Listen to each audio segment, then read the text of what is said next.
दोस्तों, अगर आप ट्रेडिंग में एक्सपर्ट बनना चाहते हो तो आपको पता होना ज़रूरी है कि जब इस टाइप की कैंडलस्टिक बनती है तो शेयर की प्राइसेस ऊपर जाती हैं और जब इस टाइप की कैंडलस्टिक बनती है तो शेयर की प्राइसेस नीचे मैं आपको इस वीडियो में कुल 6 कैंडलस्टिक पैटर्न्स के बारे में बताने जा रहा हूं और ये सारे ही पैटर्न्स आपको आपकी स्क्रीन्स पर इस वक्त दिखाई दे रहे होंगे। सबसे पहले जिस पैटर्न के बारे में हम बात करने जा रहे हैं उसका नाम है दी हैमर पैटर्न।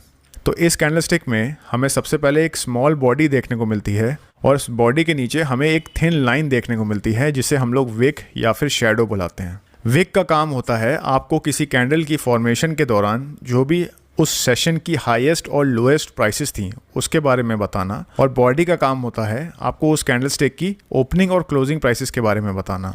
एक यहाँ पर जो बहुत इंपॉर्टेंट कॉन्सेप्ट है वो ये है कि मान लीजिए अगर कोई कैंडलस्टिक एक रेड सेलिंग कैंडलस्टिक है तो उसमें प्राइसेस बॉडी के टॉप से ओपन होकर बॉडी के बॉटम पर क्लोज हो जाती हैं, और वहीं अगर मान लीजिए कोई कैंडलस्टिक एक ग्रीन बाइंग कैंडलस्टिक है तो उसमें प्राइसेस बॉडी के बॉटम से ओपन होकर बॉडी के टॉप पर क्लोज हो जाती हैं। एक हैमर कैंडल को यूज़ करने से पहले आपको इन 5 बातों का ध्यान रखना है। तो जो पहली कंडीशन है वो ये है कि एक हैमर कैंडलस्टिक सिर्फ तभी वैलिड होगी जब इसमें नीचे का विक काफ़ी लंबा होगा, जिससे हमें रिजेक्शन ऑफ लोअर प्राइसेस के बारे में पता चल सके। क्योंकि हैमर कैंडलस्टिक एक बुलिश कैंडलस्टिक है, मतलब एक बाइंग कैंडलस्टिक होती है, इसीलिए हम लोग यहाँ पर रिजेक्शन ऑफ लोअर प्राइसेस देखेंगे। दूसरी कंडीशन ये है कि एक हैमर कैंडलस्टिक बनने के लिए शेयर प्राइसेस का डाउन ट्रेंड में होना बहुत ज़रूरी है, मतलब एक हैमर कैंडल बनने से पहले शेयर प्राइसेस में गिरावट देखने को मिल रही होनी चाहिए।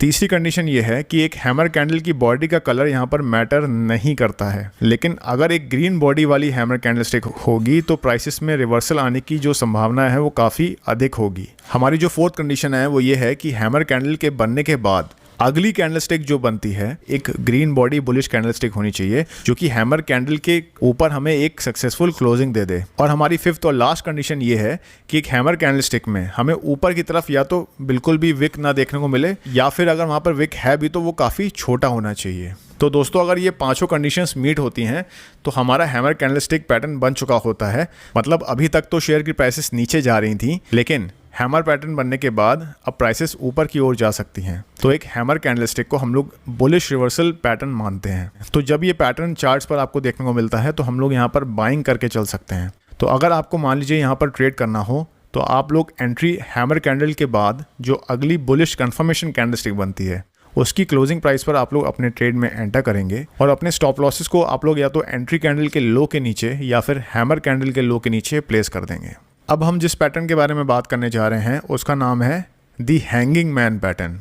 तो ये पैटर्न देखने में बिल्कुल एक हैमर पैटर्न जैसा ही होता है, बस फर्क सिर्फ इतना सा है कि एक हैंगिंग मैन पैटर्न एक अप ट्रेंड के बाद फॉर्म होता है, जहां एक हैमर पैटर्न एक डाउन ट्रेंड के बाद फॉर्म होता है। तो दोस्तों, एक हैंगिंग मैन पैटर्न बनने के लिए इन 4 कंडीशंस का फुलफिल होना बहुत ज़रूरी है। नंबर 1 कि इस पैटर्न में हमें नीचे की तरफ एक लंबा विक देखने को मिलना चाहिए और ऊपर की तरफ या तो बिल्कुल भी विक नहीं होना चाहिए, या अगर विक है भी तो काफ़ी छोटा होना चाहिए। तो ये कंडीशन बिल्कुल हैमर कैंडलस्टिक जैसी ही है। दूसरी कंडीशन ये है कि इस कैंडलस्टिक में भी कैंडल की बॉडी का कलर मैटर नहीं करता है।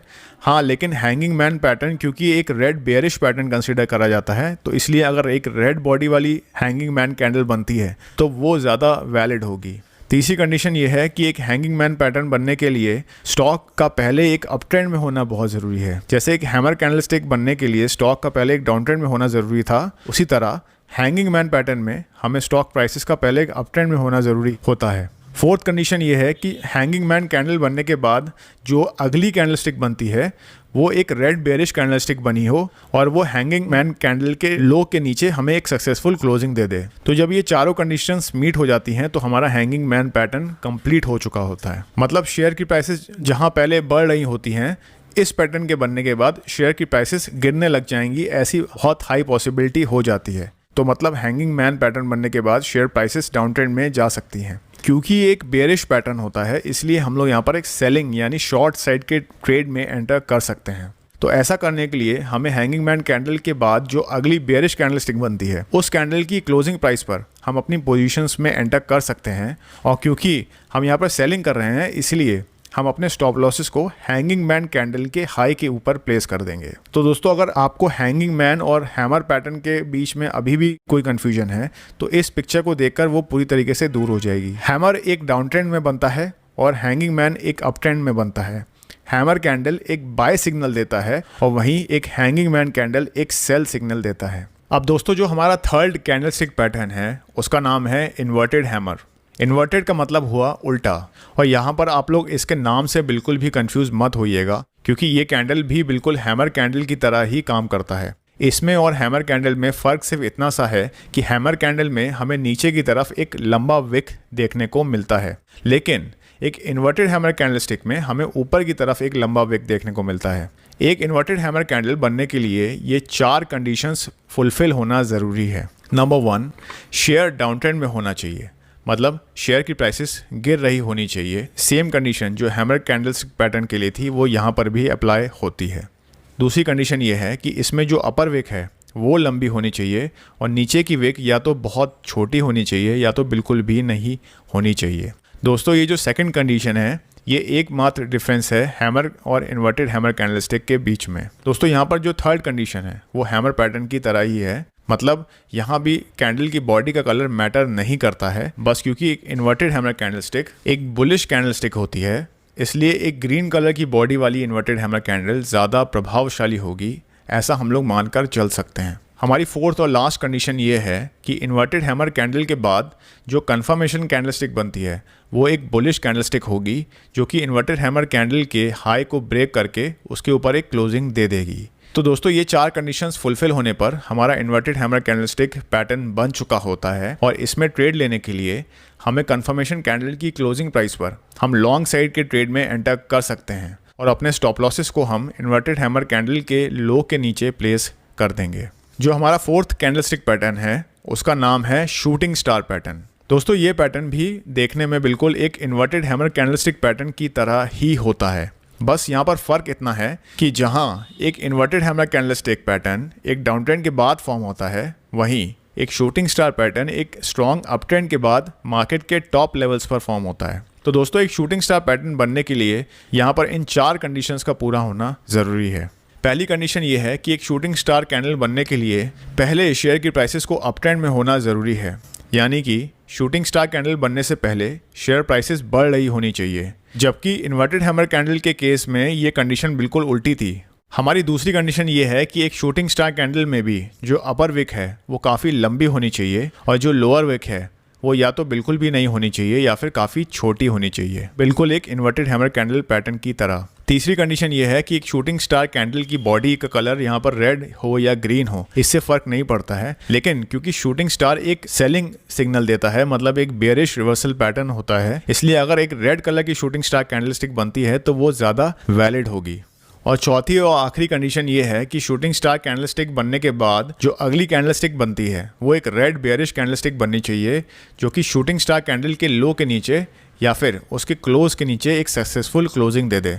तो दोस्तों इन 4 कंडीशंस के पूरा होने पर हमारा शूटिंग स्टार पैटर्न पूरा हो चुका होता है, तो मतलब हम यहाँ पर शॉर्ट साइड के ट्रेड में एंटर कर सकते हैं। हम शूटिंग स्टार कैंडल बनने के बाद जो अगली कंफर्मेशन कैंडलस्टिक बनती है उसकी क्लोजिंग प्राइस पर हम अपने ट्रेड में एंटर करेंगे और अपने स्टॉप लॉसेस को हम शूटिंग स्टार कैंडल के हाई के ऊपर प्लेस कर देंगे।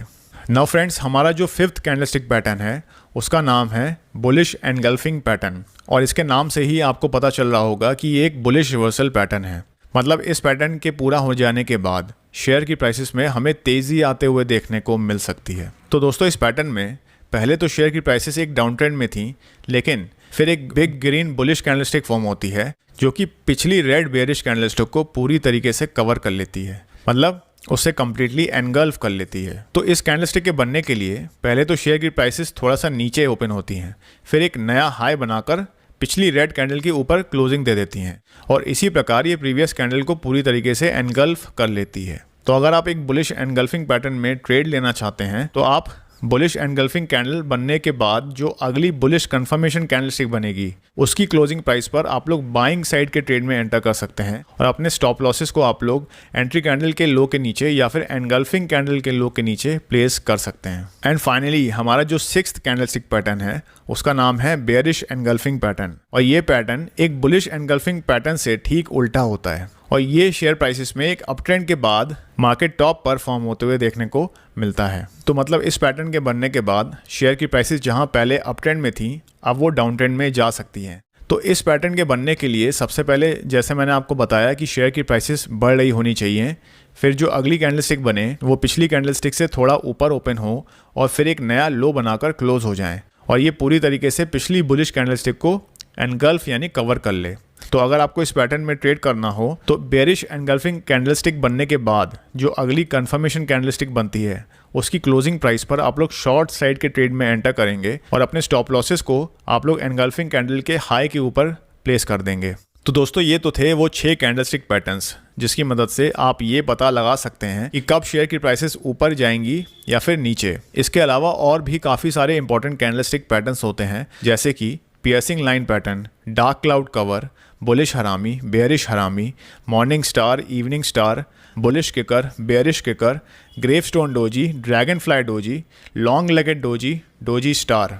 तो इन पैटर्न्स में जो डोजी से संबंधित जितने भी पैटर्न्स हैं उसको मैंने ऑलरेडी अपने रिसेंट वीडियो में मैंने बहुत डिटेल में मैं इस टॉपिक को कवर कर चुका हूं। तो अगर आप लोग चाहें तो इस वीडियो को जाकर देख सकते हैं जिससे आपकी डोजी कैंडलस्टिक से रिलेटेड जितनी भी कन्फ्यूजन है वो कम्प्लीटली दूर हो जाएगी। और इसके अलावा अगर आप लोग ये जो बाकी के कैंडलस्टिक पैटर्न्स हैं अगर इसके ऊपर भी आप लोग डिटेल में एक वीडियो चाहते हैं तो आप लोग कॉमेंट्स करके बताइए। कम से कम टारगेट करते हैं यहाँ पर 1000 लाइक्स का और 100 कॉमेंट्स का। तो अगर यहाँ पर 100 कमेंट्स आते हैं तो मैं यहाँ पर इस पार्ट 2 में ये जो बाकी के इंपॉर्टेंट पैटर्न्स हैं मैं इसको ज़रूर कवर करूँगा। और अगर आप लोगों ने अभी तक अपना डीमैट अकाउंट ओपन नहीं करा है तो डिस्क्रिप्शन में दिए गए लिंक से आप लोग धन के साथ अपना फ्री डीमैट अकाउंट ओपन कर सकते हैं और स्टॉक मार्केट में आप लोग ट्रेडिंग और इन्वेस्टिंग की जो आपकी जर्नी है उसको शुरू कर सकते हैं। इसी तरीके का educational content free of cost मैं अपने टेलीग्राम चैनल पर रेगुलरली पोस्ट करता रहता हूँ। तो आप लोग डिस्क्रिप्शन में दिए गए लिंक से आप मेरे फ्री टेलीग्राम चैनल से भी जुड़ सकते हैं। तो इसी के साथ इस वीडियो के लिए इतना ही। मैं आपसे मिलूंगा अगले वीडियो में। मेरा नाम है सौरभ, आप देख रहे थे Investonomics. Thank you very much for watching.